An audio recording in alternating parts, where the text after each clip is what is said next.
Thank you, Mr. President, for the opportunity to present today.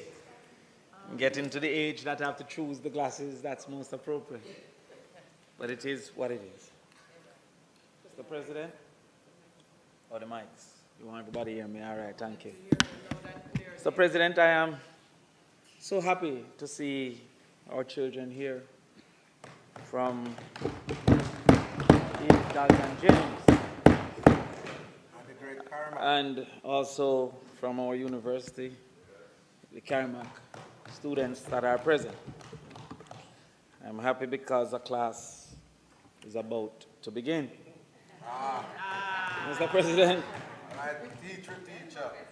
I title this conversation Truth and Democracy because, Mr. President, the government's debate has been shrouded in lies and fake news.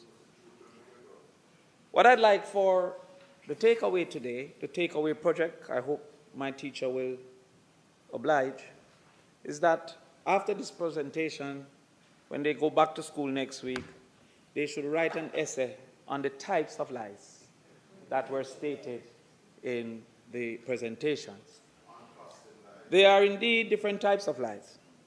There's a stretch of the truth to make something sound bigger or better. That is called an exaggeration. There's omission, leaving out information, important information, so as to mislead. There's also refusing to admit the truth, even when confronted with evidence. That's called denial.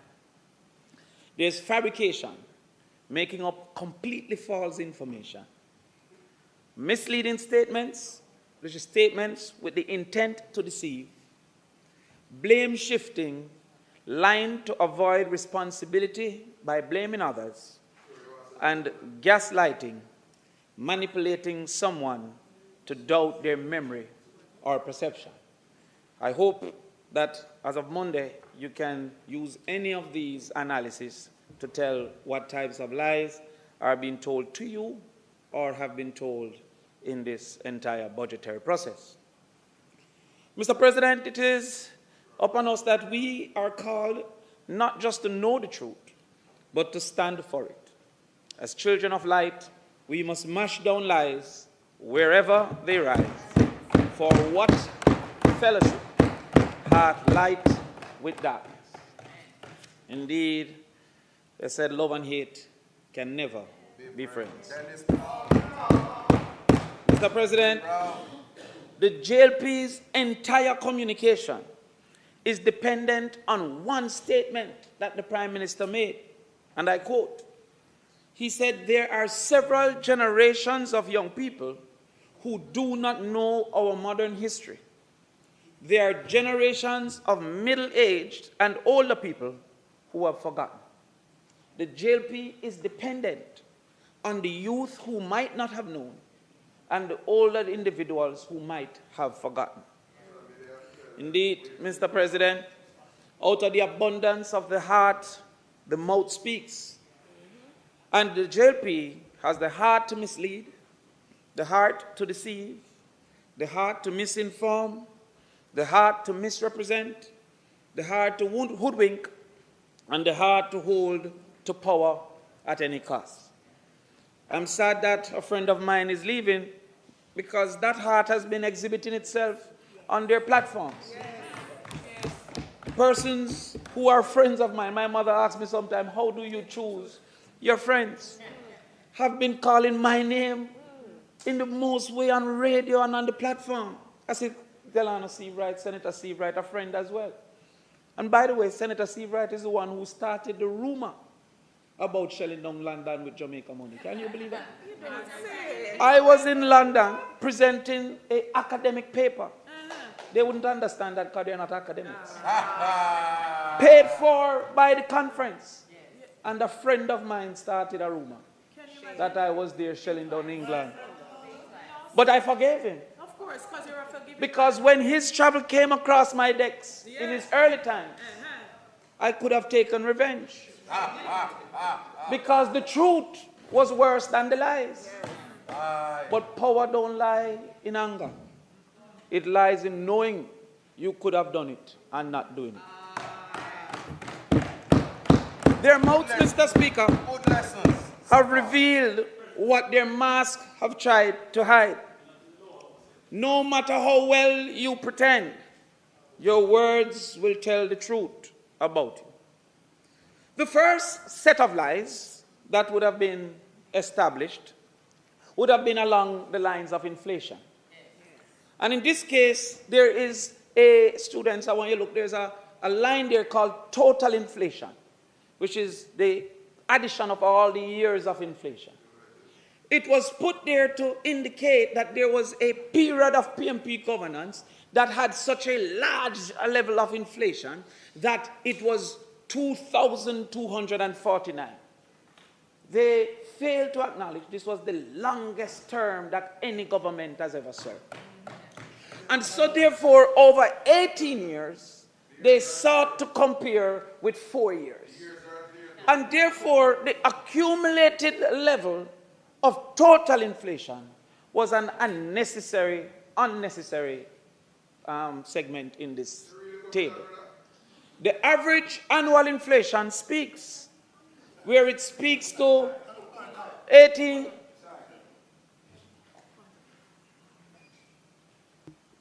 Sorry. All right. Just hold a second. Hold a second for me, please. Senator Brown, all right, have a seat. Have a seat. All right. All right. I know where it's going. So the standing order says that whilst a person is presenting and speaking, that he should be heard in silence. All right. So, Senator Morgan, we appreciate the little bantering that goes across at times, but we have, yes. All right. All right. So continue, Senator Mr. President. Yeah. I don't mind, but I appreciate Senator Brown because you're setting a good example for my little children who are here today. So, we're going to set that example. The Prime Minister made heavy weather of this 2,000, not indicating the period of time, and sought to also compare Jamaica's reality with the United States reality. Before I indicate the reasons why this is not an adequate comparison, even the numbers that they have presented suggest that there are multiple times that the JLP was worse than the PMP. Now look at February 1989 to September 2007. This is the exact presentation from Mr. Prime Minister Andrew Holness, Dr. Andrew Holness. If you look at the 89 to 2007, 18 and a half years that the PMP was in power, the average annual inflation was 18.5%. In the United States, for which he was seeking to make heavy weather, it was 2.9%. That's almost 6.3 times what existed in the United States. But he failed to have done sufficient analysis to recognize that in September 2007 to December 2011, which was the JLP, they were at 12.3% in relative to the United States, 1.5%. That's 8.2 times what was in the United States. So therefore, if it is that relativity was supposed to be used, the JLP in 2007 to 2011 was 8.2 times inflation in the United States. However, the PMP was 6 times inflation in the United States. However, for the knowledge of our students, I'd like them to know that even that was a false analysis. There was no real basis to utilize the United States in comparison with Jamaica. An appropriate comparison would have been other Caribbean islands because the United States don't have the same realities that we face. But there's even more information in the slides that the Prime Minister presented. In the slides that the Prime Minister presented, it proved that he had the worst performance since he got the baton. Indeed, in 2002, 2007, the inflation was 18.5% on average. The Bruce Golding government received the baton and reduced it by 6.2 percentage points and carried it down to 12.3%. The Portia-Simpson-Miller government got it and removed and reduced it by 6 percentage points and carried down to 6.3%. Andrew Holness got it and carried down to 5.5, a reduction of less than 1 percentage point. So he's making a big deal about, look how me fast, when it's just that he got a good batter. Prime Minister Bruce Golding reduced it by 6 percentage points. Prime Minister Portia Simpson reduced it by a further 6 percentage points. Yet they tried to convince us that the best Prime Minister we have ever seen reduced it by less than 1 percentage points. I had to ensure that a picture like this exists, but Holness has done the least. That's a KC man winning that race so beautifully, as we will later today. And Calabar is already at 4th or 5th or something like that. My friend, they're way around the corner. But I think they're coming behind even Edith Dalton today. Edith Dalton will beat them. So with the baton, he has done the least. He has also sought to prove misleading historical comparison. Prime Minister attempted to vilify the PMP by highlighting average inflation from 1989 to 2007. He, however, fails to highlight the global economic context, including oil price shocks, trade liberalization mandates, structural adjustment from the IMF, and they also fail to acknowledge that food inflation, which is the level of inflation affecting the majority of people, is at 7.4%. This highlights a persistent and significant burden on household budgets, especially for low and middle income Jamaicans, even while headline inflation remained within the BOJ target.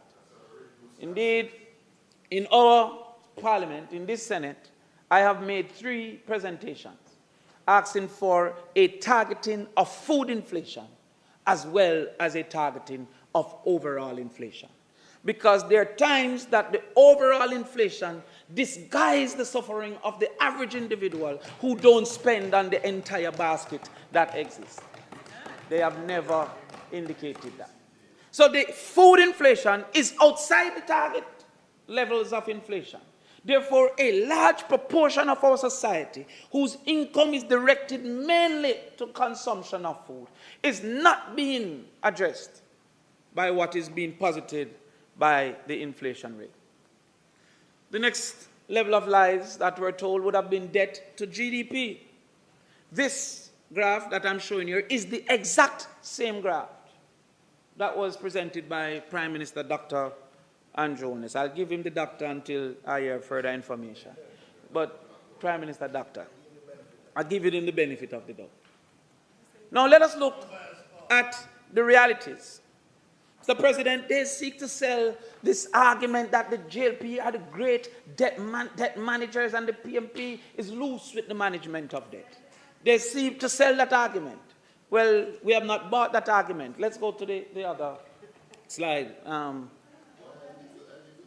Let's look at the debt to GDP. Every time you come and say you need to check, you don't check. Check and come back, man.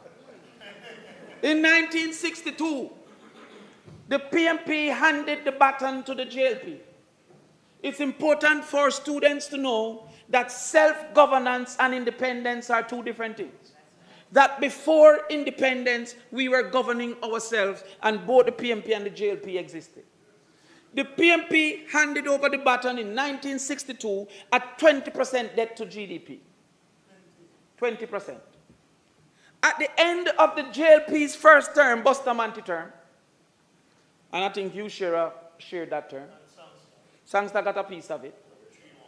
3 months. So now I give it because it's not so good. It moved to double 40%. So therefore, these great debt managers' debt in that period moved from where they got it at 20% to 40%. 100%. We then, if you wake up and think you know more economics than me, go back to sleep. And then, inflation moved, debt to GDP ratio, moved to 80%. So Michael Manley got the button in 1972 at 40%. And it moved up as well to 80%. However, Eddie Seaga got the baton in 1980. The financial whiz? The financial whiz. I wonder where it went. It moved to 212%. That green line in the middle, the highest it has ever been, was under the Jamaican Labour Party, under the quote-unquote financial whiz. And forgot that he had a duty. And when the PMP got it, now what I have done here is to be truthful and fair. I have not, no, listen. No, I will give him a class later. Because I like when my friends are at the same level. It's not possibly too late. But what happened here is that I have given with fairness, because the election was before the 6th month, I have given 1990 to the People's National Party. 1989 to the People's National Party. But when the PMP actually got government, it was 260%. But we're going to work with 212. Because it's bad enough, we don't forget nothing more. And now to exaggerate.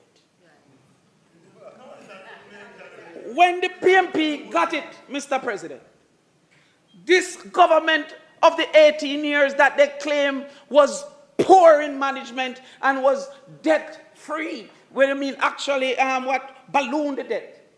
The truth is it dropped from 212 to 113%.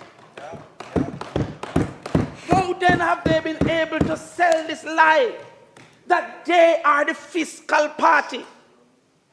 And it's not finishing them. Because when they bamboozled the people in 2007, and it went over to Bruce Golding, it then went up again to 134%. So what happens? You know, no, and most time I don't like speak to Bruce Golding in the parliament because my good friend is across the room. And his daughter, and there's relationship. And I respect that, I really do. And I rate Bruce Golding, I'm telling you the truth. No, I rate him. He's one of the brightest politicians I have seen. But the facts matters. That with all things considered, it moved from 113% and increased under the JLP. Every single time that they have gotten it, there's an increase. The people found their way. And by the way, in that time, failed IMF tests. In that time, could not sit. I don't want to follow that example. Didn't show up for the test. Yes? This exam all the time. And when the PNP got it, it reduced to 124.5. This is the party that they're saying don't have no fiscal discipline. The facts. No, the presentation not done. Just wait no, man. I'm still at primary school. I'm going to carry to high school after and then college. It soon come. The only time that the JLP has reduced what they have gotten from the PMP is this time. And it is because any law-abiding government would follow the fiscal rules that were set by the People's National Party. Any law-abiding individual who was Prime Minister or Minister of Finance now would have carried out the same exact trajectory that we have agreed to under the fiscal policy rules. But and you have answer him for me after? All right, good. All right, you will be with it. Cool. In 1962, leave it. All right, cool. Because today a big day, a record we broken. The JLP got it in 1962 at 20%. They doubled it. That's not excellent management. The PMP got it at 40%. It increased. Not excellent management, based on the proxy of management. Is the rising debt to GDP is a proxy of management. You know. That is what they have put forward. The JLP got it in 1980 and carried it from 80% to 212%, and then to 260% and giving over the button. If I was at Champs, I would have know but I run. You know, sometimes everybody say, yo, I'm not run here, man. But because of our confidence and commitment, we ran as fast as we could. Now, a government that took the debt to GDP down by 100% reduction. I think you can't get 100% reduction. That would be incorrect. 100% reduction would be zero. So therefore, it is a 50% reduction. The increase would be the 100, but the reduction is 50. I have to make sure the kids understand. Therefore, you take it down by 100 percentage points. From 212 to 113. That is the government they're trying to sell as being a bad government and debt unconscious. After that, they got it and carried it up again. They did not find their way in our lifetime. Because we now compare long-time Brazil, you know, to Argentina. It's now Brazil to now Argentina. This group of individuals here, I was present, you were present, most of us were present in 2011. You were here, yes. Most of them over there were here. They were in the shadows. At that time, Dana was our party. They was PMP that time. They took it from 113 to, he was feeding at the trough, 134. So therefore, this argument of debt, mismanagement, and non-fiscal, the numbers don't show that. And quote,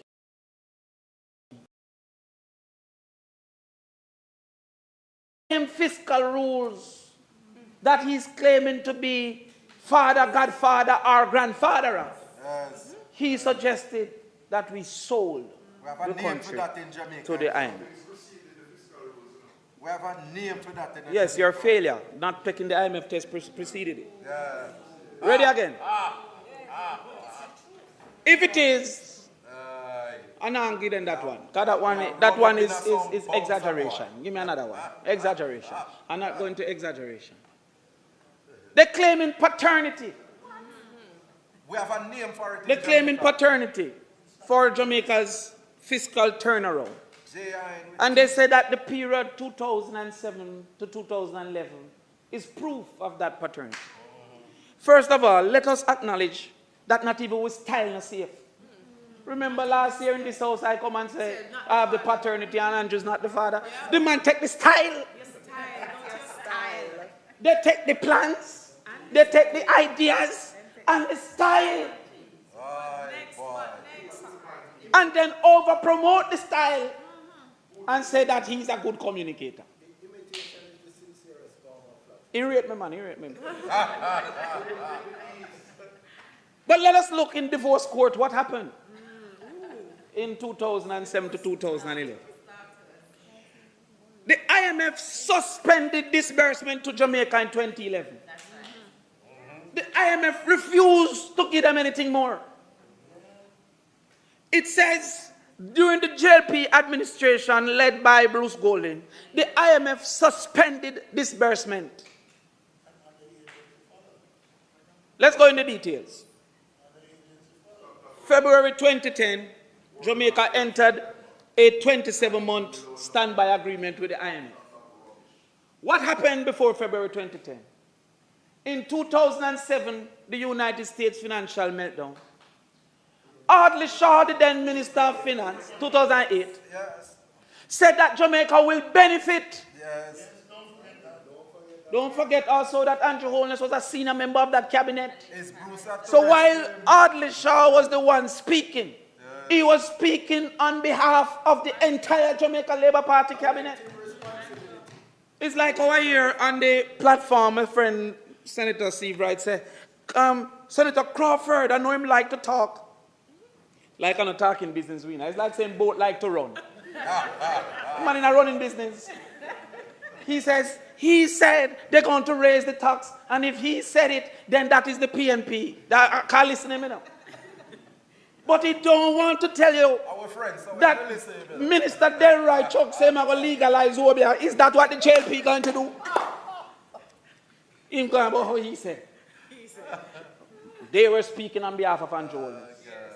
And when they ignored that financial crisis, and the negatives started to pile up, they went back to the IMF in 2010. By January 2011, less than a year, the program had gone off track. Yeah, completely. What were the reasons? Slippage in meeting fiscal targets. The one that we set and meet every time in 2011 to 2016. They're saying that we are less fiscally responsible when the evidence said we met all our fiscal targets than those who did not. What can go so? What can go so?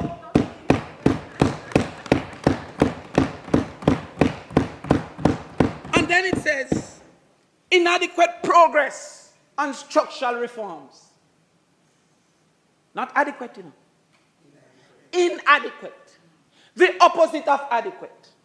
So much so that a warning wasn't sufficient. But cease and desist from giving any money. As a result, the IMF halted disbursement. And guess what happened? And other partners such as the World Bank, the IDB, and the EU also withheld funding. So when IMF did it, it wasn't because PMP talked to them, because that's what they'll go on the radio with later. That PMP tell IMF not to give them. The World Bank says true. The EU said facts. The IDB said, what manner of a government is this? Who was over there? The current Prime Minister was over there. Later became Prime Minister on the back of Bruce Golding. What happened between 2011 when he promised bitter medicine and 2016 when he could say prosperity? The only thing that happened is the PMP turned around the fortunes of this country. Go further. And we have to look now at the period 1989 to 2007. Several financial institutions, they call this the FinZac crisis, FinZac period. It's an improper name. It's the financial crisis. The answer was FinZac, not the question, not the problem. I'll come into it further. The answer was FinZac. But let's go. Several financial institutions, I'm going to send them the script, you know. All right, we soon reach to kill self. You're soon here. Several financial institutions, banks, and insurance companies are what we call financial institutions. They collapsed due to poor regulatory oversight, high interest rate, and overexposure to bad loans. Out of that, the PMP government created FinZac, Financial Sector Adjustment Company, to bail out and manage the crisis. What was the impact? Massive increase in public debt. Over 40% of GDP just to resolve the crisis. Inflationary pressures from fiscal strain and loss of confidence. So if I want you to go back up to the graph Prime Minister Holness presented. That one. And I want us to pay attention to that graph. If you look at that is 1997. So we get it 1989. By the way, this is just after Gilbert, September 1988. So therefore, because this hurricane will never ever come to Jamaica, they are saying that it is the reason why them are fail and everything mash up. Gilbert, that wrecked Jamaica. By 3 years' time, 4 years, 1993, the debt to GDP ratio was 72%. We took it from 212% to 72%. And this is the government that they say is not disciplined. Oh boy. At that time, if you look at the graph there from 1993, Is the Prime Minister's graph? All right, the speaker's time has been expired. Senator Morris. Mr. President, the speaker's time for telling us about lies has expired, I believe, but I think he has maybe 5 more minutes. May he be allowed to finish his interesting presentation, and I hope the students aren't listening too much. No. All right, so the question is that the speaker's time be extended so that he can finish his presentation. Those in favor? Aye. Those against the ayes have it, Senator Crawford. It has fallen to me to rebut 5 hours of lies. I need a little time. And I want to say to my students, I want you to listen. Don't necessarily believe everything you hear, but go and check it. That is all we need. Listen to me, listen to them, and then Google. Because the truth is an enemy of that side. This graph is a graph presented by the Prime Minister himself. All I do was screenshot it on my computer and put it up. And they say it's revisionist. then what if I drew the graph? Who's that? Amazing. But come back, so I'm going to get back on track. Because can you imagine that, man? Go down. Let them disown the graph because the graph proved them wrong. Just because you are present the ground now, then this one. Oh boy, come down. Yes. Massive increase in debt. So if you look back, we don't have to go back to it, but if you look to see the climb in debt at the cost of resolving the financial crisis that happened at that time. Up till now, I'm not rich, so them time they barely at 10, so it couldn't be me. Don't forget that wasn't there an MP that owned a bank? A JLP MP at the time? Along with a Nigerian chief? Wasn't that PMP MP? No. Okay. Wasn't there MPs that got bailed out because their debt wasn't clear? And there was a former prime Cabinet minister members. who got a loan. All right. And claimed saying, forget it. You forget it. Make we talk about it. So the PMP's response was to introduce strict financial regulations. Created Financial Service Commission, the FSC, and Deposit Insurance Corporation, the JDIC. So therefore, the changes that were necessary were not done by the JLP, they were done by the People's National Party. Absolutely. And they want to claim that the soft management systems, they had no role, when the vast majority of years before they were in power. So why didn't they put the JDIC when they were in power of 1980, when the financial guru was in power? Okay, well, I'm glad you know. I'm glad you know. So I come into it. Hey, listen, he was reading but not understanding it. What happened? Yeah. In the know if you don't know. Jamaica phased out protection for local industries hold on, Mr. President, the class need a little settling down. All right, but you know, Senator Crawford, yes, you allow yourself to get distracted by this side, and you allow yourself to get distracted by the other side. No, look here. The minister, yes, graciously asked for an extension of your time, and you got it. yes. Focus on your presentation and let us get through your presentation. But the difference, right? Mr. President, is that this is the staff room and that is the classroom. The classroom cannot be disturbed. All right, but there you go again. and those added comments is what extends it. All right, and tell them to stop them nice then. All right. What happened in the 1990s Jamaica phased out protection for local industries. The people who the milk will tell you about it. Was it a decision that they made without pressure? No.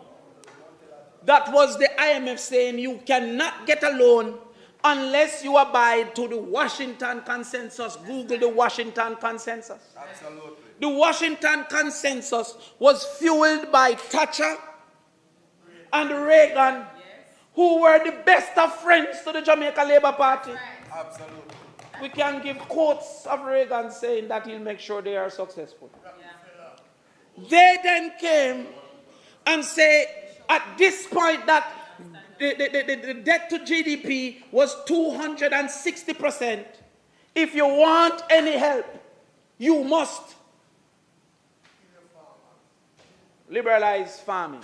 You must liberalize banking. You must make the foreign exchange be based on the market forces. You must make interest rate be based on the market forces. This wasn't a decision that the PMP said, we are going to do that. If we were to survive after what they did up to 1989, an IMF loan was necessary. And so the liberalization happened. Many of our industries died. The world moved towards full trade liberalization. Local industries,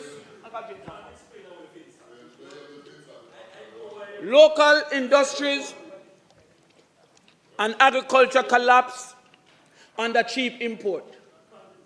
I want you to Google milk powder's impact on the milk industry.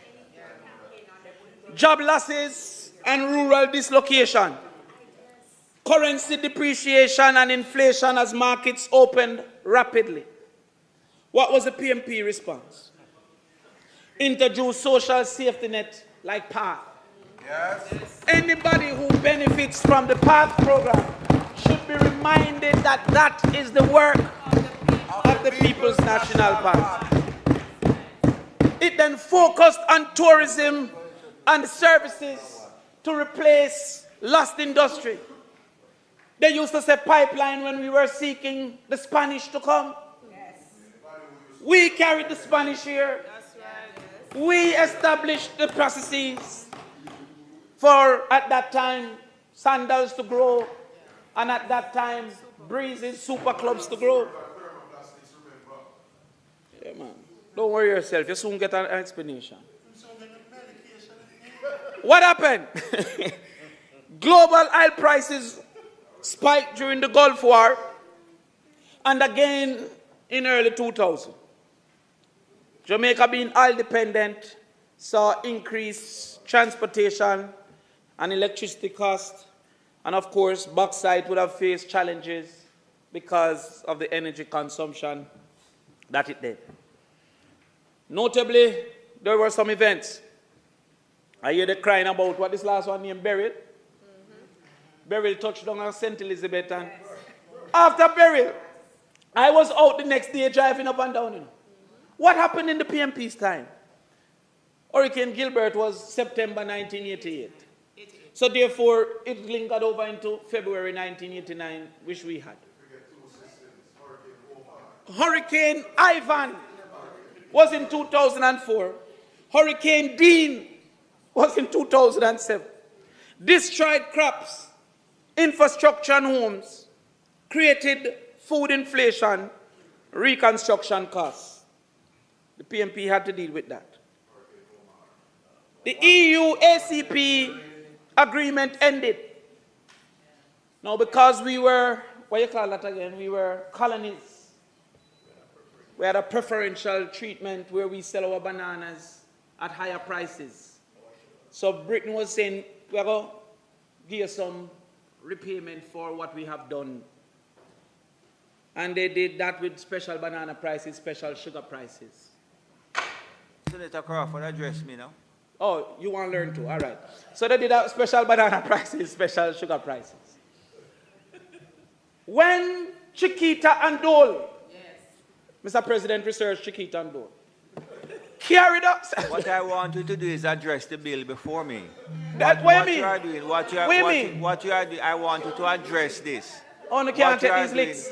what you are They doing, can't take these what risks. you are doing really, right? The Prime Minister We talk for 5 appreciate hours it, and you these know. things is the Prime Minister graph. We appreciate it. But see the time You here? know, I'm no lick figure. Almost You have Finan. 1 o'clock. You can't take these leaks. Chiquita and Dole went to court. They carried Britain to court and suggested that this was against WTO agreement. When they won that case, the British had to end preferential treatment for sugar and banana. Because we were dependent on those preferential treatment, that is how banana died quickly, and thereafter sugar also died. Led to job losses, rural economic decline. In that period up to 2007, there was also 9/11. These people forget. How soon they forget. Like it's them alone. In 9/11, when the planes crashed into the World Trade Center, this was September 11, 2001 it was?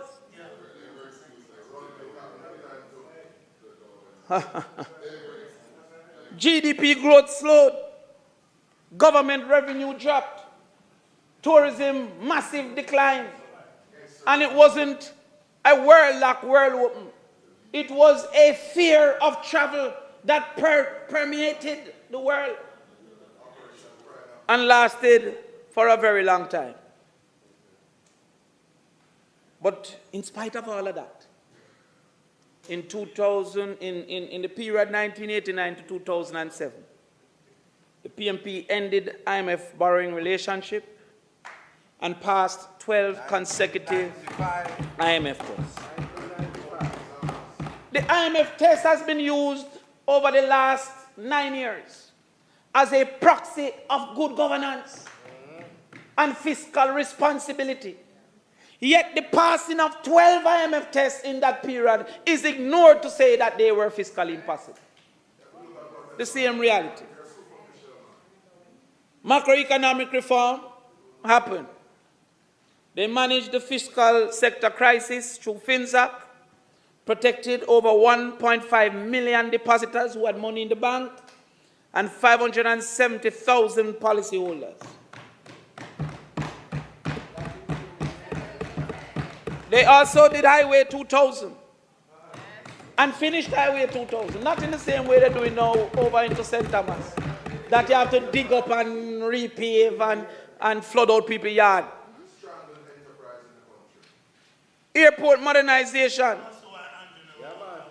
water, energy and telecommunications improved. And they opposed the telecommunications bill in the past. Housing and land reform.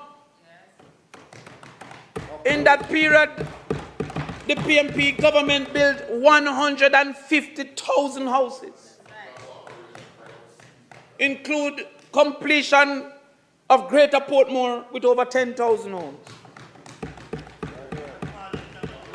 And that was in 1995 alone.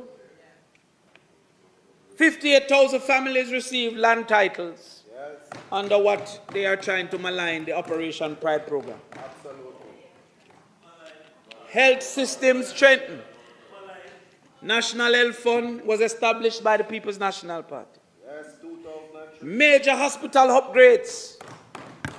KPH, Mandeville, Spanish Town, Bustamante, Maypen was built. And Mandeville was built. Upgraded. And at that time, there was no cost overrun to the tune of Cornwall Regional. They are telling us that a group of individuals that told the country that Cornwall Regional will take 2 billion to fix. Gone 22 billion and counting.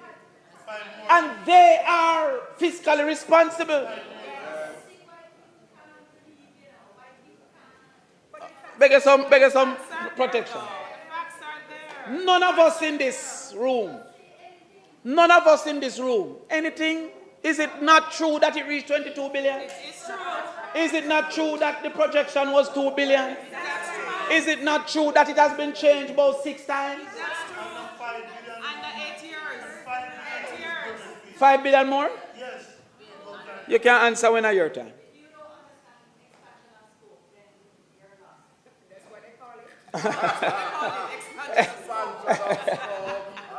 If a mason come to my yard and tell me to fix a problem is 2 million, and then come back to say, by the way, it's 22, me and him fight. It will never expansion of scope. They would not accept that in their own lives, but they accept it in the country's lives. Drugs for the Elderly program was set up. Education. Listen, they keep saying the Jamaica, you call election, call it, make them decide then, no, man. Then call it now. You want me to call it? Call it now, man. We and the Jamaican people ready. We can't bother with the hot party. The Jamaican people ready to decide. Education and human capital development. In that period, tertiary access jumped. University participation rose from 6.5% in 1991 to 19.5% in 2004. Yes. I moved from 1 university to 6. Universal Access Fund was also created. And we had a 500% increase in cell phones, and new fiber optic infrastructure was laid. Yes. And we had to amend the legislation. Some of these people seem to believe that the cell phone came Just like that. and if you have money, you buy a phone. Cellular phones could not have worked Yes. if the fiber optics were not run and the necessary infrastructure were not put in place. And we had to It was the People's National Party Yes. that did that. And I sat in here when them opposed the bill. But I want you to also hear this. Poverty rate reduced from 28.4% in 1990 to 9.9% in 2007. This was due to efforts such as the PATH program, the National Poverty Eradication Program that was targeted. 800 million US at that time, billions now in today's money, in investments, and the TEF fund was established. Now let us compare periods. Tertiary enrollment increased by 306%. Students getting access to universities and colleges. It moved up by 306%. Let us look at Andrew Holness' period from 2016 to 2024. It moved up by 3%. It's by 3. You can see it way down there, sir. 3%. And they said this is the greatest. What variable are we using to analyze that variable? You don't have the ability. I write a speech from yesterday, never know what I'm going to say. The growth, I'm quoting Minister Holness now, Prime Minister Holness, on poverty. He says, the graph now being displayed, this is the exact graph that the Prime Minister displayed. The graph now being displayed illustrates the trajectory of poverty prevalence in our country. It clearly shows that under my administration, meaning my Andrew Holness administration, we have achieved a steady and measurable decline in poverty, apart from temporary spikes in 2020 caused by the pandemic. This is a direct quotation of Andrew Holness. Now let us look at the graph. They received in 2016, because his administration is 2016 to now 2024. In 2016, poverty was 11.6%. And now it is 12.1%. It has increased. Yet we have a prime minister that says this graph that shows an increase in his administration clearly shows that under his administration there's a steady and measurable decline. In his administration. He didn't say there's a decline since COVID. I couldn't argue with that because it goes up to 21%. He didn't say after we caused a spike in 2017 up to 19.3%, there's a decline. This man said, how can we trust a man like that? Who said that in my administration, from 2016 to 2024, when at the start he received it at 11.6, and it is now above what it was. Above what it was. Let us look. Let us look, Sophie, move it quickly, because these are the Prime Minister's words, not my words. Move again, Sophie. No, listen, no, make it stay there now.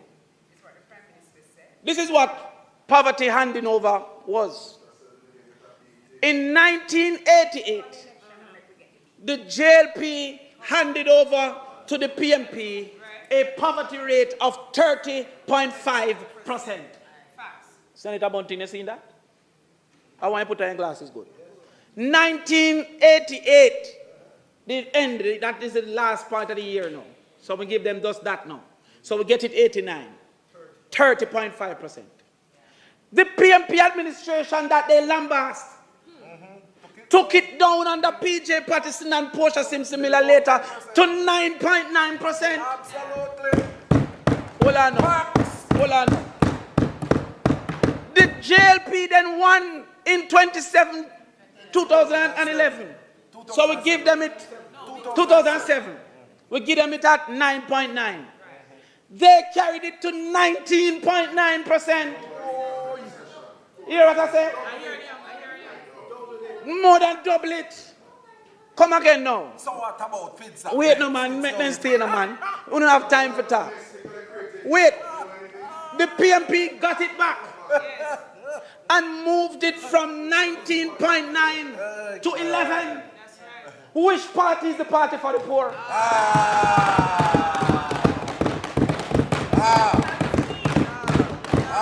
All kind of reasons now.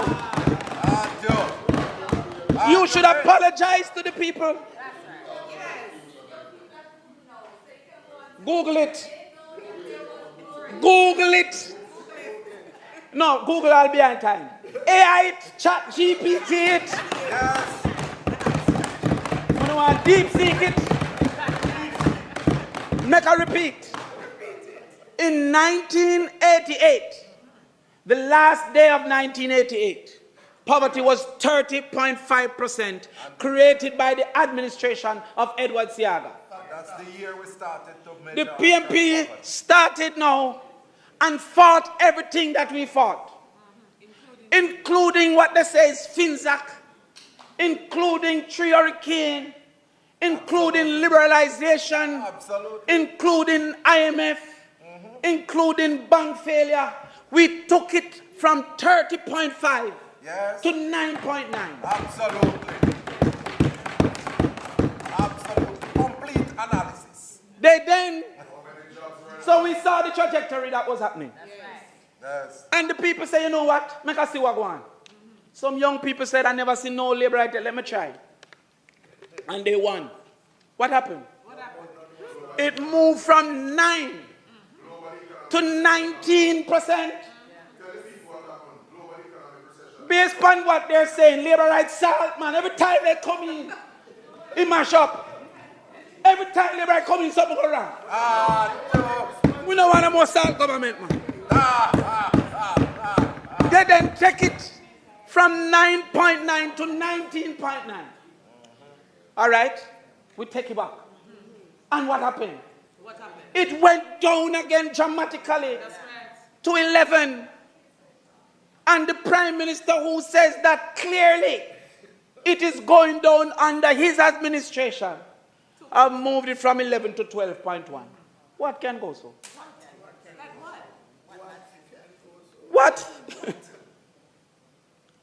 I think we have dealt with that sufficiently, Sophie.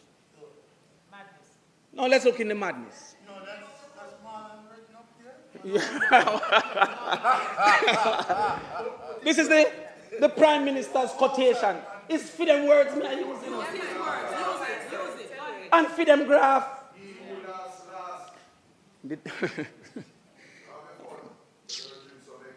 You come like some people when I do the SBA and expect to pass exam. Hello.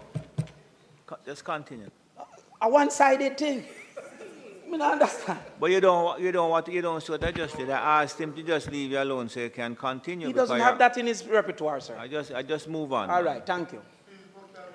The Prime Minister's statement. He says, in the mid-1990s, Jamaica faced a financial sector crisis, which resulted in the collapse of a number of financial institutions. This financial sector meltdown was not caused by any exogenous shock or global crisis. In fact, the US, our major trading partner, had robust growth in the 1990s, averaging 3.4% per annum. This was purely caused by bad governance, he says, bad policy choices, he says, and poor superintendence, he continues, of the economy. FinZac was a homegrown domestic crisis, he says, wholly caused by the PMP, for which we now are only just recovering. This is a statement by Prime Minister Andrew Holness in the budget debate. Now let us check the facts, Senator Bunting, Senator Scott Matley, Senator Fraser Baines. According to data compiled by the World Bank and the IMF, more than 130 countries experienced bank sector distress between 1980 and 2002. More than 130 countries. Was P.J. Patterson the Prime Minister of 130 countries? Was Omar Davies the Finance Minister of 130 countries? That's not the point. Domestic policy. You have no point. Shut up, man. But him don't understand this thing. When you are looking for a causal effect. Mr. Bunting, stop it. Mr. Morgan, give the Senator Crawford. You have been at it now for an hour. Your colleagues have, in my view, given you a free rein to finish your presentation. But we have a number of speakers and you're touching on an hour now. So I'm asking the members just to allow you to complete without the intervention, either and support don't forget or the Prime otherwise. Minister took 5 hours. Come again? Don't forget the Prime Minister take 5. Prime Minister. That's why I not take 5, I take 2. No, you see, you are the ones that gave him I don't the need time to be close to the leader of the party, is Mark Golding. A master. Ready? If you're going to look at a causal impact, which they are suggesting, that bad government was a causal impact, then that causal impact must be specific to the space that the outcome is coming from. Now, what happens?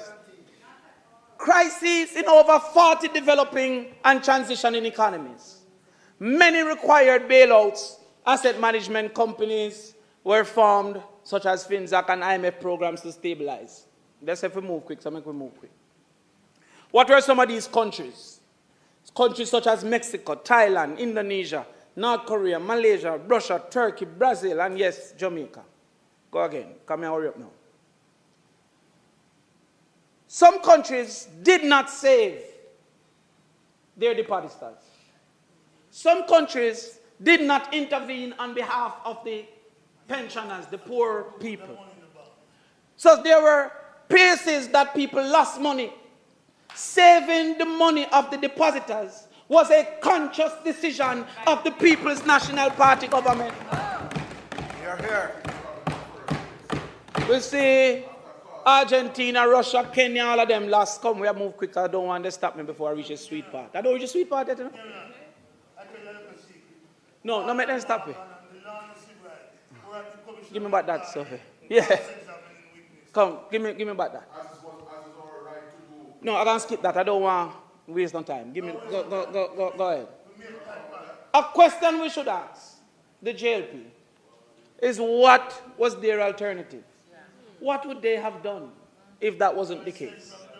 What would have happened? Give me it, Sophie.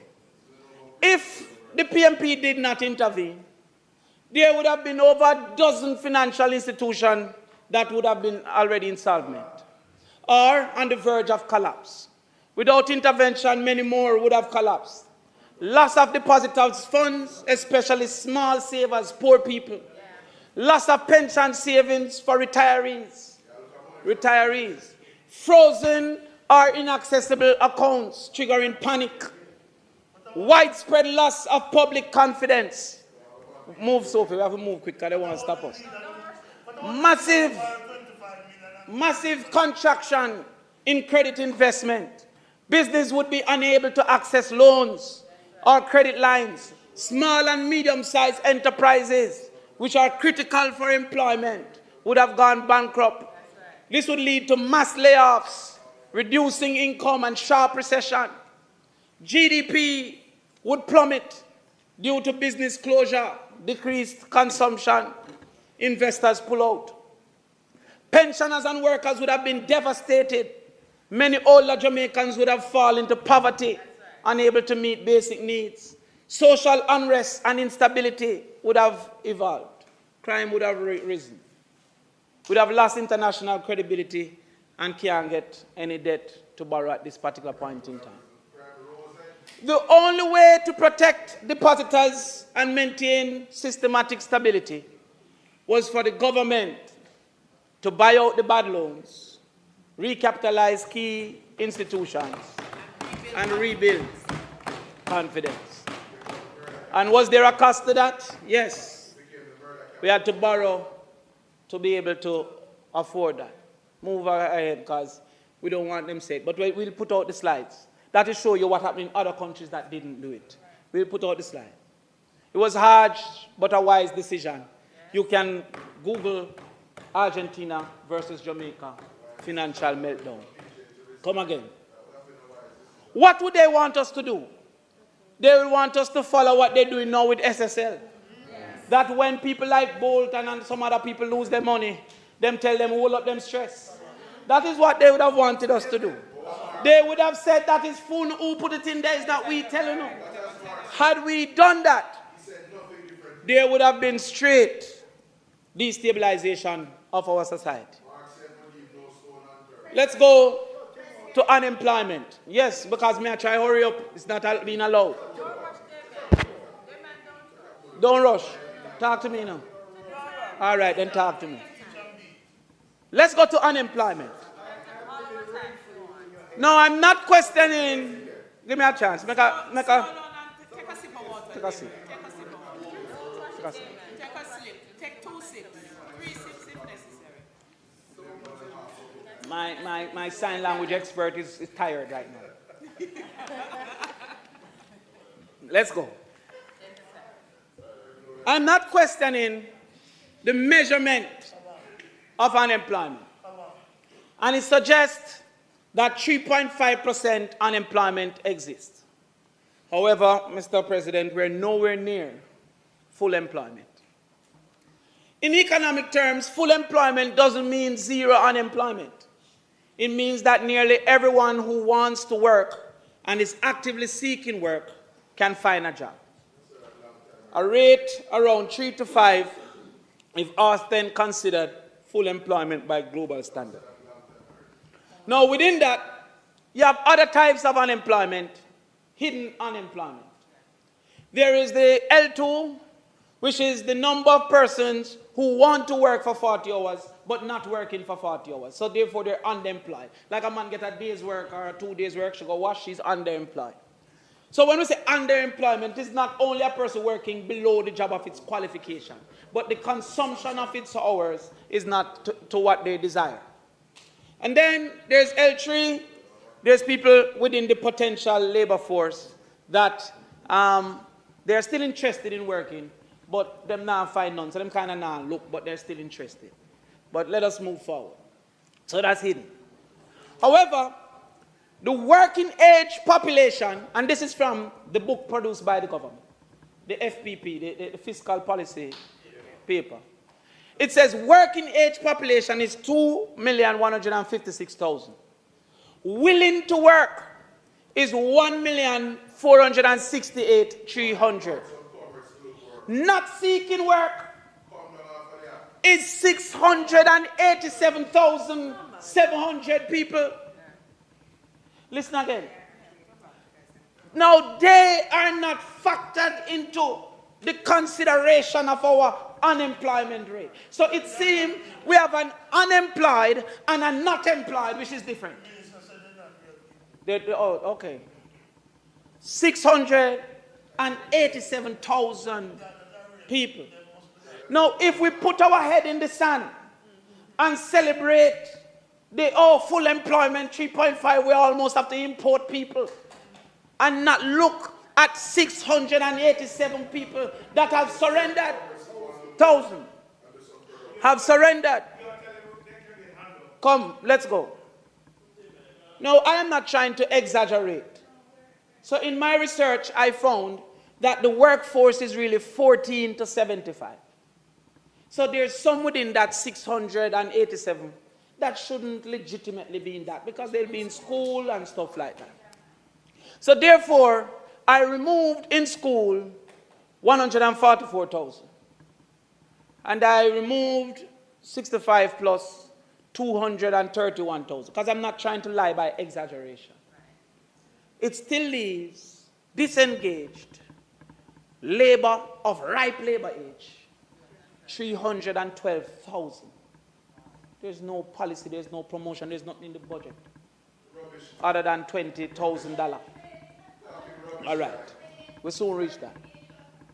These 300,000 people, I can put it to you, are depressed.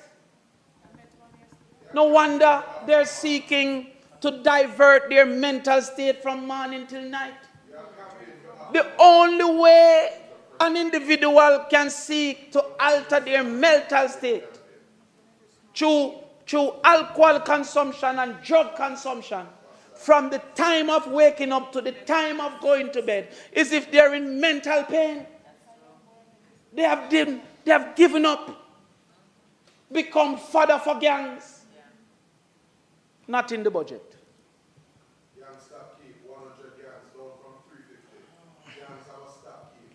Well, you carry me to crime. You read my speech. Crime. You read my speech. The biggest over-year jump in murder is 1979 to 1980. You hear people talk about PG. The biggest jump was when the JLP decided that by any means necessary they'll win the next election. And that was 1979, it was 351 murders. 1980, it got to 899 murders. I must accept that the first year Jamaica murder count exceeded 1,000 was under the PMP's administration, and that was 1997. The highest murder year was also, I think that is incorrect. I think it's... Oh, okay. I'll check it, I think, but all right. So this is correct. So the highest murder rate here was under the Jamaica Labour Party. The second was under us. Oh Lord, let's go further. Let's go further. I never wanted to tell a lie. Ready? Now, let us look, Mr. President. Mr. President, I beg you some opportunity. Let us look. I want to hurry up. Let us look at who is the best and the worst Prime Minister as it relates to murder rate. Under Bustamante, all of this is what the Prime Minister presented, you know. All of this is what this particular graph, this slide, this table was taken directly from the Prime Minister's speech. Ready now? Was ready? Hold on. No, not this one. I'm lying. This was, yes. No, sorry, I apologize. This is not the one. This comes from an analysis of the one. I'll carry the one soon. So I apologize. That is not true. This one is not true. But let's look at the numbers. Under Bustamante, the average murder rate for his term was 92.4 murders per year.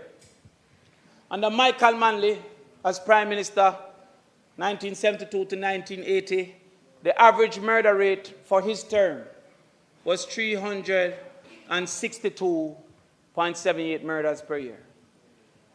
Under Edward Seaga, 1981 to 1988, the average murder rate was 446 per year. Under P.J. Patterson with Michael Manley, the average murder rate was 932 per year. Under Bruce Golding and Andrew Holness, the murder rate was 1,458 per year. The worst performing group as it relates to murders in this country. Under Portia Simpson, with the assistance of the leader of opposition business, Peter Bunting, and the assistance of Divine Intervention, there was a 1,127. Under this government, this administration, Andrew Holness only, murder is 1,390 per year, the second highest. And he wants to disguise that by saying we had a good month, or a good day, or a good quarter.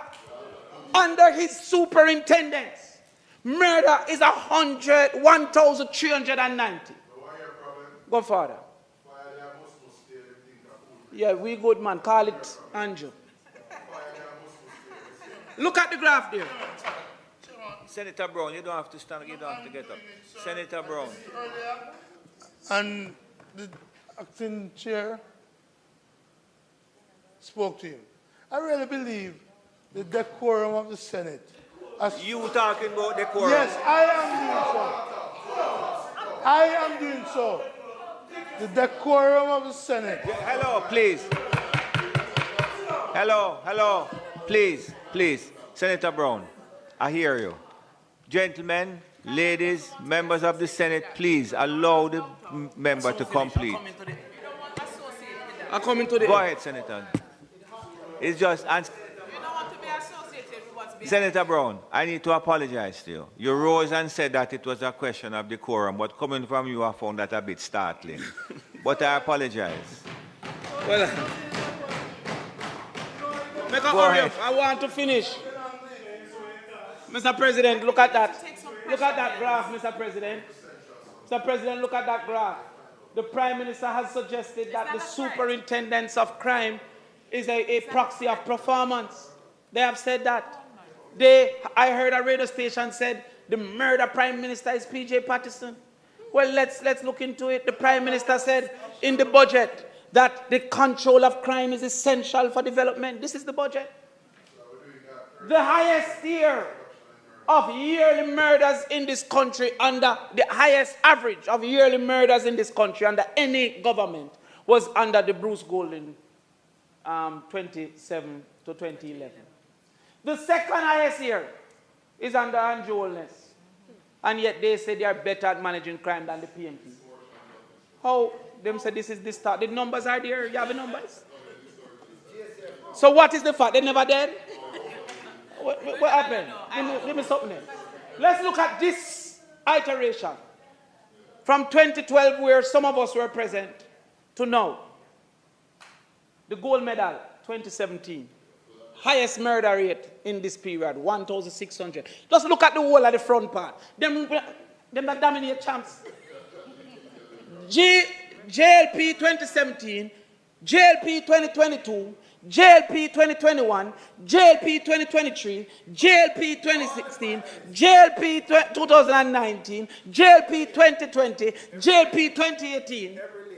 Every lane full. And look at what we had. 4 of the 5 lowest murder rates. What am I going to say now? Financial crisis? Go again. The Prime Minister said in his speech,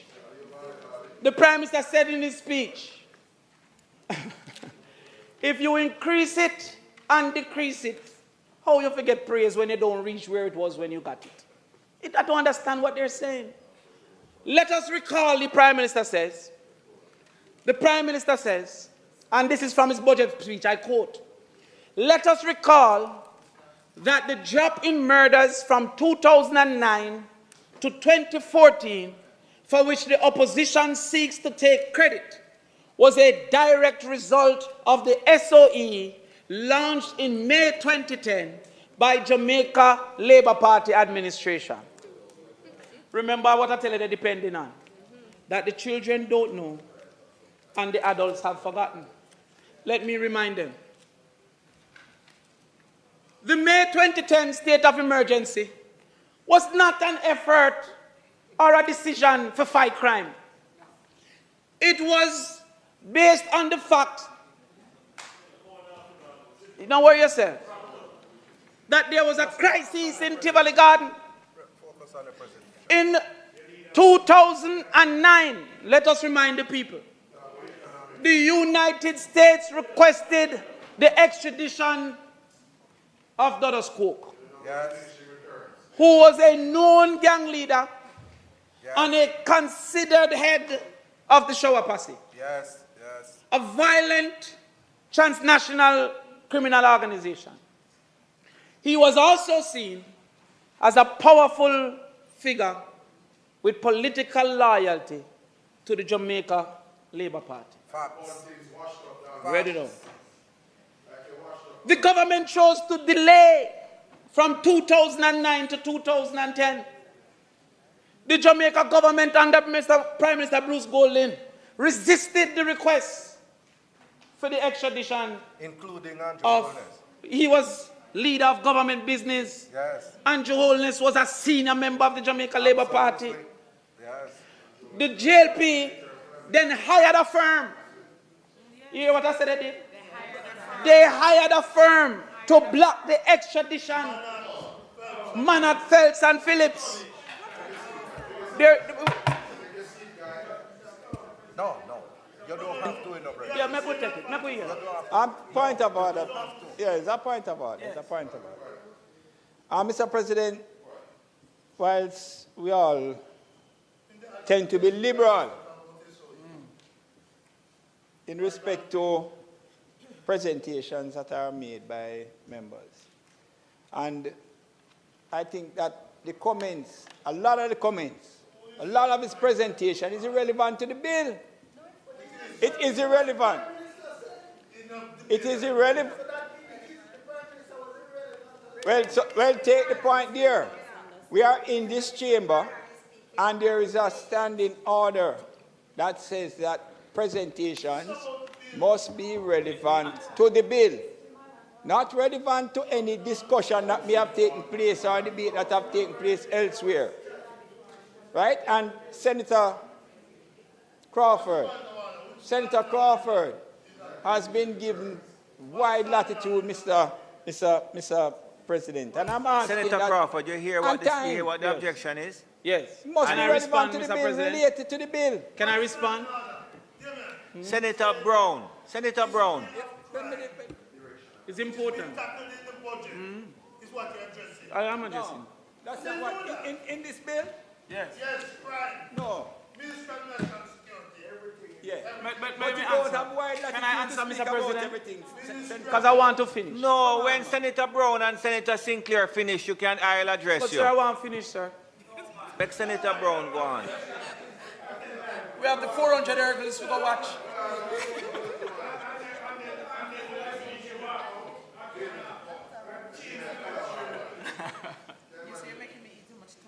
How much me have left, Sophie? Senator Crawford, you sit down on the side of the chair now drinking water. You're not a champs yet, you know. Mr. President. But you see, I am the starter, you know. You get the picture? Yes, sir. All right. I don't want you to disqualify me. Don't disqualify me. I want you to, Senator Crawford, stick to the bill. Yes. Right? And with the greatest of respect, you have been given the latitude. It's 5 minutes past 1. I would appreciate it. I'm trying to finish the disrupting. No, But man, Mr. President. you're You're Can I respond, encouraging sir? disruption. No, just I need continue, man. Just continue. Stay relevant and continue. Is this bill about the budget, Mr. President? And in the budget, is there a segment for security in the budget? And is there a need for analysis of the spending? Yes. I am speaking to what the Prime Minister said was the reason for this budget being casted as it was. All right, Senator Brown, Senator He Crawford, said go on, man. these Continue, things. man. So what you say now? I want to know why I hear this. The Jamaica government and the Prime Minister Bruce Golding resisted the request and hired a firm to block the extradition. This sparked domestic and international criticism, alleging that the government was protecting a criminal figure. Continue. Now, what you say? Now, when they decided to sign the extradition after pressures, because there's a whole SOE, what was that again? No, man, where KD said pack your bags and go. There's a whole thing. There's a whole commission of inquiry. We can analyze it if we want. I don't have to go further. But barricades were set up after he was given time to prepare by the delay. Barriers were set up. Police stations were burned. And therefore a state of emergency was called. The state of emergency was not called out of a cabinet decision to fight crime. That's not true, but continue. The government declared a state of emergency. Security forces launched an assault on Tivoli Garden, and 73 deaths happened. I think this was 73 civilians. And they're talking about apologize. Have they apologized to Tivoli Gardens, one of their chief supporting communities, for the deaths that they caused with their decisions? But then the Prime Minister in that thing got on some more, Sophie. Next one. Suggested that the Prime Minister suggested in his presentation that if the PMP did not end that state of emergency, that crime would have gone down further. Let's look at it because the truth is their enemy. This is, go back up and show them the picture so they know it's true. Up. This is from the Jamaica Information Service that was being managed by the government of Jamaica, the JLP government, in 2010. Let me read it. Go down, make I read it. The Prime Minister said the PMP ended it. How can we trust this man? It quotes, a resolution to extend the state of emergency, which has been in effect since May 23rd, was not approved in the House of Representatives Tuesday, July 2020. The resolution brought by Prime Minister, the Honorable Bruce Golding, sought to extend the state of emergency in the parishes of Kingston, St. Andrew, and St. Catherine to August 21st, 2010. This is the sweet part. The resolution needed 31 votes for approval. But 6 government members, who was the government? The JLP. 6 government members were absent when it was put to the vote. The 25 government MPs who voted in favor was not enough, as the 18 opposition members abstained. So they needed their people, only their people. Only their people. Only their people. Is that gaslighting? That is gaslighting. It's gaslighting. I understand from analyzing the Hansard, and he can correct me if I'm wrong, that the current Minister of Justice, Delroy Chuck, was absent. Is the Hansard tell me, I'm going to love sue people? They can sue me today. All right, but good. Delroy Chuck, the current Minister of Justice, absented himself. He needs to explain to the people of Jamaica. Yes. And the Prime Minister, who was the leader of government business, with the duty and job to make sure the 31 was there, keeps repeating that the PMP ended the state of emergency. How can we trust this man? Go. And he says that all of Senator Bunting's achievements was due to 2 SOEs. Yet when he had multiple SOEs for multiple years, crime increased by 211 murders. Between 2018, when he started his SOEs, and when about 20 or 20 after, but Bruce Golding's 2 was the reason why 4 years after you could be successful. Now, what that makes sense? What can go so? What can go so? This is the type of analysis that the Prime Minister is giving. No, they say they save for a rainy day. I hear the finance minister said, oh, we save, and when we save, we can spend, and we can save for a rainy day. They said the PMP is not the saving party. Well, let's analyze a rainy day, because COVID-19 was a rainy day. If there's ever a rainy day, COVID-19, let's analyze. Let's analyze. Me already tell you about that already. Lies will not win this election. And now I'm going to a light. But when COVID came, they depended on the NHF, which was created by the People's National Party. That is the PMP saving fund that they had to raise. Go on again, Sophie, I don't want to take too long. When COVID came, they depended on the Universal Access Fund. Yes. All of the spending for children to get access on the wireless, and that was PMP saving fund. Come again. They depending on the Tourism Enhancement Fund. Yes. Well, go on, man. Come again. I can beat them. They depended on NHC. Yes. Created by the People's National Party. E-learning Jamaica. PMP saving fund. JC. PMP saving fund. Come again. Chase fund. PMP saving fund. Had it not been for the PMP saving fund, they could not have executed 40 years ago. Where would we be? I give you no heart. I give you no heart. I rewarded Edward Seaga for that. I gave him a plaque. He came to the dinner. He wasn't as what do you call it now? Biased as you. He came to the PMP YO's dinner, and I gave him a plaque. Look, NHT, created by the PMP in 1976. Michael Manley. Jamaica Social Investment Fund, 1996, P.J. Patterson. Chase Fund, 2002, P.J. Patterson. Right. National Health Fund, 2003, P.J. Patterson. Right. E-Learning Jamaica, 2003, P.J. Patterson. Right. Tourism Enhancement Fund, 2004, P.J. Patterson. Right. Universal Access Fund, 2004. Do you see Andrew Only's name up there? No. All part, but part wasn't a source of funds. So it wasn't the saving fund.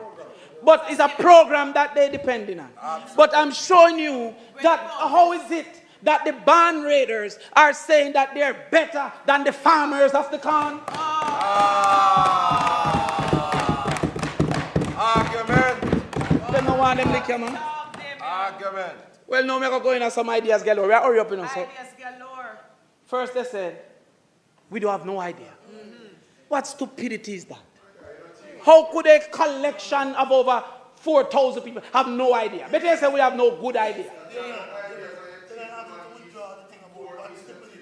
Just say what madness is that? Yes. What madness is that?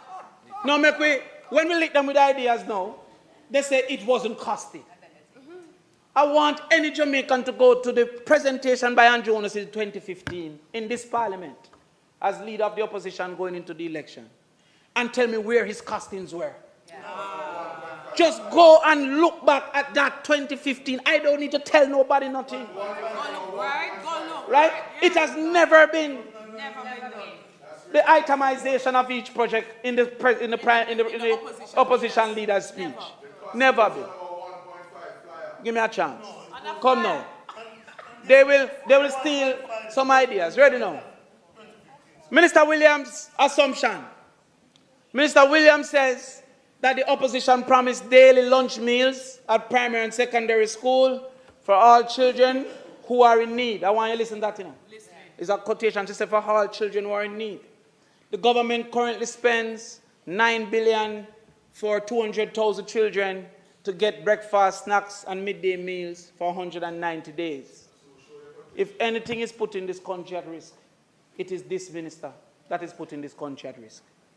Why we know this minister is putting this country at risk, Minister of Finance? Because her cost analysis don't add up, the maths is not mathsing. If she should spend $280 per child on 200,000 children for 190 days, that is 10.6 billion. The budget is 8.98. So already she out billion, 1.66 billion shortfall. How much other bad maths is in this budget? How much other bad maths? At $200 a meal for 190 days. It is either they're lying on the number of children, because it would be 168,000, or they plan to feed 31,000 fewer who need it. We go again. Let us not forget that in her analysis of the PMP's proposal, she said 400,000 children are in need. The JLP's proposal is to feed 168. They have decided to sacrifice in this budget 231,203 children that she says, as the former Minister of Education, she should know. That is not in the budget. But she says the PMP needed number is 400,000. She should know. We go to transportation. 50% deep rural problems. Go again, Sophie, rural problems. Let's look at student transportation. Oh, Lord. Well, let's look. Student transportation. The JLP main program, we have RIDE, Rural Initiative for Delivering Education. They have a national rural school bus system. Number of students to benefit, 50,000 from the PMP side. The current number of students benefit from the PATH RIDE program is 7,500. Allocation per child, 2,500 per week via school operators. So, for example, the dean of discipline or the guidance counselor will recommend a child who they still not coming, and they will say, you know, this one have some troubles, and then the analyst will go and analyze it. Their method, they just catch a bus if you catch a bus. Phased detail, the JLP said that they'll phase it in. Coverage focus, island-wide for the PMP, the JLP is picking 1 and 2 parishes. The role is to reduce absenteeism and improve access. Next one, Sophie. Housing policy. The PMP NHT, we will stop taking the money out of the budget. And they have made heavy weather of this one. When the election is called, after today, the 11 billion from the NHT budget would already been taken out. Therefore, the Prime Minister, to be Mark Golding, has made a commitment that he will take no further funds from the NHT. People who are activists and acting as journalists are saying, then why is it in this budget? But Prime Minister Andrew Holness said he's building 7 town centers. None of it is in this budget. None. Not one. But nobody asks why is he talking about that in this budget. There's never been a conversation of a budget without painting an overarching view of what we will do. But let's look. Affordability, I love that. Hey man, I'm about 3 slides left, not true? 3 slides. Mr. President, might the Senate be permitted to sit beyond 1:30 to complete the business of the day? Senator, the question, you have heard. Those in favor? Those in favor? Those in favor? Aye. By the way, let me just remind my taxi drivers that the PMP's transportation plan to use taxi drivers to put money in the economy and provide growth. The JLP transportation plan trying to buy bus to compete with them. Make we tell them. Ready now. We have a rent-to-own plan. The rent-to-own plan has been continuously conversed upon. This is where, if you don't have access to the money, you can go and rent a house, and a portion of the rental will go towards your mortgage, to your down payment, and eventually the rental become a mortgage. When that lick them, they don't know what to say. They have no plan. Young buyers get support. $1 billion fund to give the young buyers $500,000 as a deposit help so that you can go forward. They have none of that. Informal settlements under POSHA will be reviewed. They have nothing like that. Come again. Under housing policy, we also said we're going to have better things for the teachers. But under housing policy, Andrew Holness said in his presentation, Prime Minister Andrew Holness, Dr. Andrew Holness, under the new social housing program, 208 houses have been delivered. Let us do the maths. This program that he takes a picture every time he's giving over one. The one picture. If PJ Patterson was to take a picture of a house, he would take every day for about 30 years. But listen, no problem. The same Prime Minister, Dr. Michael Anjones, he estimates that the need is approximately 6,000 houses. If he has built 280 houses in 9 years, it would take 193 years for him to build 6,000 houses. How is that policy to be celebrated? It might be for this reason that the Auditor General, is it the Auditor General, said that this is a duplicated program that didn't need to be done. And then he responded to say, she either, what like she not sense, but basically he disregarded her statement. Oh, what can you, what, 193 years? You're going to wait? That don't make any sense. Go again. Go again. Tertiary education, I have some students here. University education. I just two left, now what you say? Student loan. The PMP says we will cap student loan payments at a manageable percent of your income. We will suspend payments at the period of unemployment. And there will be no penalty. What the JLP says, we will extend the loan payment years. So if they extend the loan payment years for $3 million from 7 years to 10 years, it will move to about 39,000 from 46,000. Now, if you now work, where you going to get the 39,000? The PMP is better. Of course, the PMP is better. The PMP has also said that we will do a loan default amnesty. So that those who are in arrears and have big penalties, we will remove the penalty and make arrangements. I have seen it for businesses, I've seen it for water, I've seen it for light. Why not for students? What the JLP said, not at all. Scholarship access. The PMP said the first person in every family that matriculate to the university will be given a scholarship. That's right.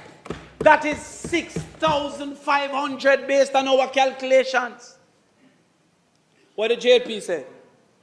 In his speech, Andrew, Prime Minister only said he'd give 10 scholarships for construction. 6,500 compared to 10. The PMP is better. Teachers, incentive.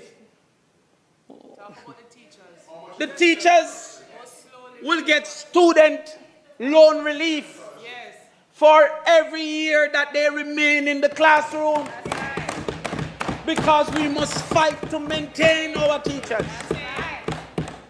They will also be considered for some form of concession after every 5 years that they stay in the classroom. They don't have to migrate for house and car. It's one slide left. Nobody stop it now. What the JLP says. They don't remember teacher none at all. They don't remember teacher none at all. They don't remember police neither. With all the effort that the police are putting them in the line of fire, many police and soldiers cannot get a license for firearms, Senator Bunting. You know that? And they are now being exposed, sitting down, a stoplight, everybody see them, everybody know them. They have a M16 or a SLR for the government in the day, and they cannot get approved for a 9mm in the night. When we get into power, we will give special consideration to the security forces for a licensed firearm. You can't buy the library. Listen, man. The teachers will get tax relief on their laptops, and we will treat the internet as a tool of trade. Because you have to have information to teach. This is not addressed by the JP. We can move on to skill training, but the time is upon us. Because we said that we're going to do a special program to put into all the high schools 4 options of vocational study and have a vocational pathway from 10th grade to 13th grade where you graduate with a level 4 in vocation.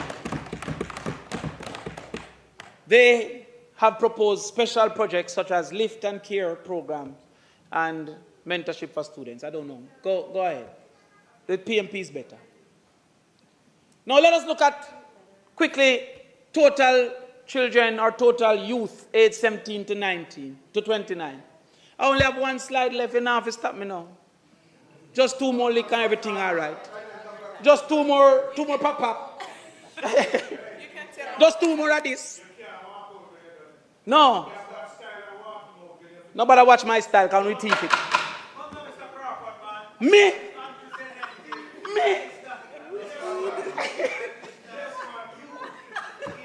Every style me have them teeth. So don't watch me. Can you see all them teeth bubble belly big? None of my opinion them belly not gonna big. Good food in the schools. Right. Good food in the schools. No bang belly, but children will be all right. Ready or no? The government have made heavy weather in this budget. That they have a program called LIFT. 500 children per year. Every year, they will do 500. From the age 17 to 29. What is the number of persons in this age cohort? Using an average of 36,000 per year. This is taken from the Minister of Finance. That is 468,000 children in the age group 17 to 29.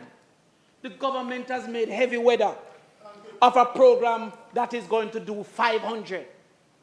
So therefore 500 will be lifted and 467,500 will be left. So 500 will be left. And over 400 will be left. She said, they said they have other programs. They have another one where the Prime Minister said, and I'm quoting, let me read the Prime Minister quote first. Heart, which is Heart Trust, will be proactive in finding you, this is the person not engaged, and bringing you to the well of training. If our economy is to grow, we need every able-bodied man and woman who is able and capable to enter the labor force. That's what he said. Remember, I just showed you we have 300,000 who decides at the night. Yeah. The program that he has targets 1,980, 30 per constituency. How can you say that you are going to make a big thing and the advertising budget would have bigger than what they are going to pay to them? Because that's the Mayor's Park, I tell the time by spark. Why we need the road to fix? The time by spark. They have done that alone. Now, on the radio, finally, Mr. President, I have heard Senator Morgan make heavy weather. And I've also seen my former friend, Darrell Vaz. Oh, that is my former friend. But I still have to try to help him because he can't come past 10 without backstopper. So I have to send some backstopper for him come. Said that it will cost $1 trillion to fund a first in the family scholarship. Senator Morgan said that the PMP is backtracking because we said 1 per household. They don't understand the difference between a policy objective and a policy strategy. The objective is to have 1 degree per household. And therefore, we're going to implement a strategy where the first child in every household to matriculate will get a scholarship to any university upon which they matriculate to in Jamaica. Go again, so. Go again. You don't have no bashment. All the children are left when they get up. Don't tell me already. Go again, make up. Sophie, do this something quick. Oh, so Mr. President, when you look at the history, the PMP is better. When you look at the present, the PMP is better. When you look at the ideas, the PMP is better. So all I want to say in closing, Mr. President, is that the JLP should call the election and come down peacefully. Thank you, Mr. President.